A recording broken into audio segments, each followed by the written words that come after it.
Theme writing তুমি 100% common চাচ্ছ, তাই না? হ্যাঁ, থিম রাইটিংয়ে 100% কমন পাওয়া সম্ভব, কারণ তোমাদের যে ইংলিশ টেক্সট বুক রয়েছে, তোমাদের ওই বইয়ের যে পয়েমগুলো রয়েছে, এই পয়েমগুলো ভালোভাবে পড়লেই কিন্তু তুমি এখান থেকে 100% কমন পেয়ে যাবে। তারপরেও তোমরা কনফিউজ যে আসলে কোন কোন পয়েমগুলো পড়া উচিত। সো প্রাপ্য শিক্ষার্থীরা, এই বছর যে টেস্ট পরীক্ষা হয়েছে, এই টেস্ট পরীক্ষার প্রশ্নপত্র অ্যানালাইসিস করে আজকে তোমাদের মাঝে আমি থিম রাইটিংয়ের সাজেশন নিয়ে হাজির হয়েছি। আমি আশা রাখি থিম রাইটিংয়ে যাদের এতদিন ভয় ছিল, যারা ভাবছো যে কোন কোন থিমগুলো পড়বো বা কোন কোন পয়েমগুলো ভালোভাবে বুঝবো, বুঝে পড়ে তারপর হচ্ছে থিমটা লিখবো, এরা যারা আছো টেনশনের আর কিছু নেই, আজকে সেগুলোর সমাধান পেয়ে যাবে। সো প্রাণপ্রিয় শিক্ষার্থীরা, থিম রাইটিংয়ে ভালো করার জন্য অবশ্যই যেই মূল কবিতা রয়েছে, এই কবিতা খুব ভালো করে পড়তে হবে। সো আমি জাস্ট দেখাচ্ছি শুরুতেই, ভেরি ভেরি ইম্পর্ট্যান্ট। দেখো, star star star star star, ঠিক আছে? স্টারের অভাব নাই। এর পেছনের কারণ হলো আমরা এই বছর যে টেস্ট পরীক্ষা হয়েছে, এই টেস্ট পরীক্ষার প্রশ্নপত্র অ্যানালাইসিস করে দেখেছি যে কোন কোন কবিতাগুলো সবচেয়ে বেশি প্রায়োরিটি দিয়েছে বিভিন্ন কলেজের শিক্ষকরা। সো প্রাণপ্রিয় শিক্ষার্থীরা, হোল্ড ফাস্ট টু ড্রিমস, তোমাদের কবিতা দুইটা আছে ড্রিমস নিয়ে, এবং দুইটাই ইম্পর্টেন্ট। আমরা দেখেছি অনেকগুলো কলেজে এসেছে, এটা দুইটাই হচ্ছে ইম্পর্টেন্ট, 7 স্টার। তারপর দেখো, Sundays too my father got up early, খুব ইম্পর্টেন্ট একটা পোয়েম।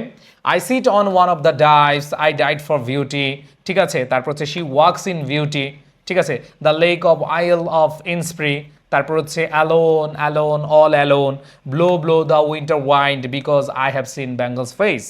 এগুলো হচ্ছে খুবই ইম্পর্টেন্ট তোমাদের জন্য।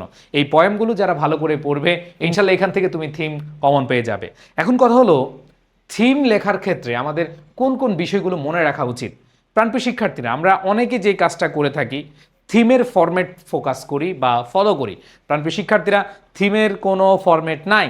অনেকে কি করো, সামারির ফরম্যাট, তারপর হচ্ছে সাথে থিমেরও ফরম্যাট পড়ো না। এটা খুবই ভ্রান্ত একটা কনসেপ্ট। তোমার নম্বর কমানোর জন্য অনেকেই তোমাকে বলবে এই থিমের ফরম্যাট পড়ো। নো, থিমের ফরম্যাট পড়া যাবে না। আমি তোমাদের আবার বলে দিতে চাই যে থিমের ফরম্যাট যে পড়বে তার নম্বর কমবে, 0 নাম্বার পেয়ে যেতে পারো, আন্ডা পেতে পারো। সো এই ফরম্যাট পড়ার দরকার নাই।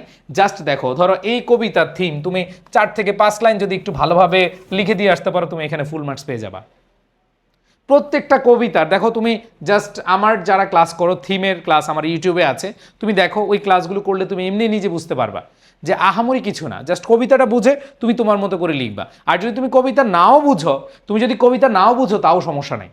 এই থিম রাইটিংগুলো আমি তোমাদের সবার উদ্দেশ্যে বলি, এই থিম রাইটিংগুলো আমরা যে সাজেশন বইটা আছে আমাদের, এই যে ইংলিশ ফার্স্ট পেপারের যে শিওর A+ সাজেশন বই, তোমাদের যেগুলো যেগুলো ইম্পর্টেন্ট সেগুলোর হচ্ছে আমরা থিমগুলো লিখে দেবো। তুমি জাস্ট প্রতি সপ্তাহে 2টা করে থিম পড়বা। জাস্ট 20 মিনিট সময় দাও, জাস্ট 20 মিনিট। তুমি এই সাজেশন বই থেকে জাস্ট 20 মিনিট সময় দিয়ে তুমি পড়বা। তোমার আর আলাদা কোনো টেনশনই নেওয়ার দরকার নাই। এই টেনশন আমাদের উপরে ছেড়ে দাও। বুঝাতে পেরেছি? এখন অনেকে বলে ভাইয়া কবিতা বুঝার এখন সময় নেই। ওকে, নো প্রবলেম। যদিও অনেক সময় আছে, এখনও 4 মাস সময় আছে তোমাদের। সো এই সময়টা তুমি যদি কাজে লাগাও, তুমি যদি কাজে লাগাতে পারো, তাহলে হচ্ছে তুমি এখানে ফুল মার্কস পাবা। ধরো তুমি হচ্ছে এখানে অ্যালোন অ্যালোন অল অ্যালোন, ঠিক আছে? এইখানে দেখো, এই কবিতাটা যখন পড়তে যাবা, তুমি ধরো কিছুই বুঝো না, তুমি না বুঝলেও যখন তুমি থিমটা রিডিং করবা কয়েকবার, তুমি লিখে দিয়ে আসতে পারবা। সো এই যে এই কয়েকটা, এই যে টপ 10, এই টপ 10 তোমরা ভালো করে পড়বা। এছাড়া যেগুলো আছে এখানে, এই যে I love to rise in summer মন, should do acquaintance be forgot, the years at the spring, death bed hope, এগুলো তোমরা কয়েকবার রিডিং পড়ে যাও, কারণ এগুলো যদি এসে যায়, কারণ আমি তোমাদেরকে এমন কোনো সাজেশন দিব না যেগুলো তোমার আসবে না। সো আমি যেগুলো ইম্পর্টেন্ট, যেগুলো তোমার পড়া উচিত, এমন না যে তোমার পরীক্ষার আর 10 দিন আছে, 15 দিন আছে, তোমার পরীক্ষার অনেক সময় আছে। হ্যাঁ, আমি শর্ট সাজেশন দিব পরীক্ষাটা কয়েকদিন আগে, বাট এখন যদি তুমি এগুলো পড়ে ফেলো, ভাই তুমি সেফ থাকবে। আমি শর্ট সাজেশন দিলাম, কমন পড়লো না, আমার ক্ষতি না তোমার ক্ষতি। আমি মানে ভিউ ব্যবসার জন্য ওয়ান কাইন্ড অফ, আমি অনেক ভিউ বাড়ানোর জন্য আমি বলতে পারি এই মাত্র 5টা পড়লেই শেষ, কিন্তু আলটিমেটলি তোমার কি হবে? কমন না পেলে আমার ক্ষতি হবে না, তুমি ভাই আমাকে একটা গালি দিতে পারবে, আর কিছুই না। কিন্তু তোমার লাইফের যে গুরুত্বপূর্ণ যে পার্ট, তোমার যে গুরুত্বপূর্ণ এক্সাম, এই এক্সামে কিন্তু তুমি রেজাল্ট খারাপ করে ফেলবা। তখন কিন্তু তুমি তোমার যে দোষারোপ নিজেকে না করা ছাড়া উপায় নেই। তখন তুমি বলতে পারবে না যে অমুক স্যার বলছে এই জন্য আমি কম পড়ে গেছি। না, এখন থেকে তুমি এগুলো পড়ো, কারণ এগুলো আমি টেস্ট পেপার অ্যানালাইসিস করে দেখেছি যেগুলো বারবার এসেছে, এবং টেস্ট পেপার অ্যানালাইসিস করলে বোঝা যায় যে আসলে এই বছর কোনগুলো আসার সম্ভাবনা আছে। সো এইখানে আমি তোমাদেরকে বলতে চাই যে ভাইয়া, এইখানে 10টা খুব ভালো করে পড়ো, আর এগুলো হচ্ছে রিডিং পড়ো, আর এই ক্ষেত্রে নোট করবা, যেহেতু রাইটিং পার্ট নোট করবা। তুমি ধরো যে কাজটা করবা, ধরো যেদিন পড়া স্টার্ট করবা তুমি থিম রাইটিং, তুমি এই 10টা লিখো। 10টা লিখতে অল্প কখন লাগবে? সর্বোচ্চ তোমার 1 ঘন্টা সময় লাগবে, অথবা তোমার 1.5 ঘন্টা সময় লাগবে। এরপর তুমি প্রতি শুক্রবার বা প্রতি শনিবার তুমি একটা রুটিন করে ফেলো যে আমি হচ্ছে এইভাবে পড়বো, থিম রাইটিংটা আমি 2বার করে রিডিং পড়বো। মুখস্থ করার দরকার নাই।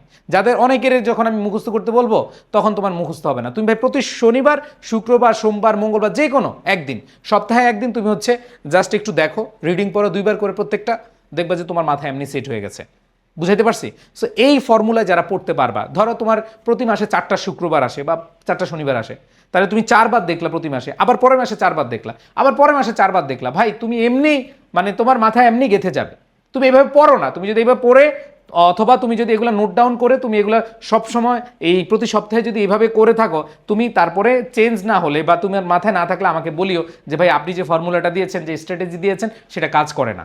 সো এটা তোমাকে অবশ্যই ওইভাবেই তোমার প্রিপারেশন নিয়ে যেতে হবে।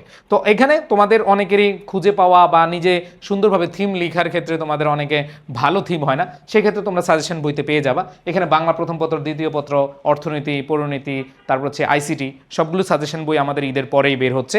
সো তোমরা এই বইগুলো কালেক্ট করে পড়তে পারো।